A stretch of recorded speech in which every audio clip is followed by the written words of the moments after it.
السلام عليك يا رسول الله. السلام عليك يا نبي الله. السلام عليك يا حبيب الله.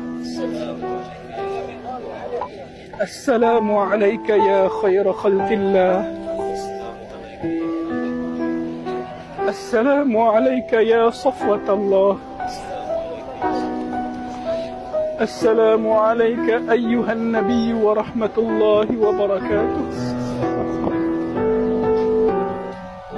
Ya Rasulullah, kami umatmu telah datang menziarahimu kerana cinta dan rindu kami kepadamu. Akui kami sebagai umatmu, Ya Rasulullah. Kurniakan kami syafaatmu di akhirat kelak. السلام عليك يا سيدنا يا أبا بكر الصديق. السلام عليك يا سيدنا يا عمر بن الخطاب الفاروق.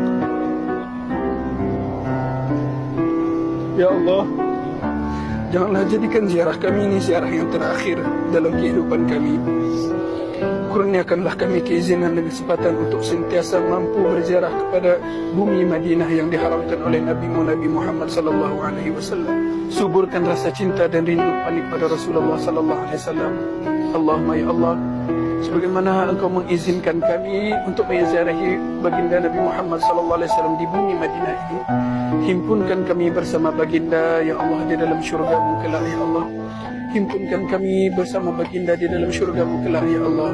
Himpunkan kami, istri-istri kami, anak-anak kami, kedua ibu bapa kami bersama baginda Nabi Muhammad sallallahu alaihi wasallam di dalam syurga-Mu kelak ya Allah. Ya Allah, kuatkanlah ketakwaan kami, kuatkanlah keimanan kami. Jadikanlah kami hamba-hamba-Mu yang sentiasa bersyukur di atas setiap nikmat-Mu ya Allah. Ya Allah, jadikanlah kami di kalangan umat kekasih-Mu Nabi Muhammad sallallahu alaihi wasallam yang berhak mendapatkan syafaat baginda di akhirat kelak. Sallallahu ala sayyidina Muhammad wa ala sahbihi wasallam. Walhamdulillahi rabbil alamin.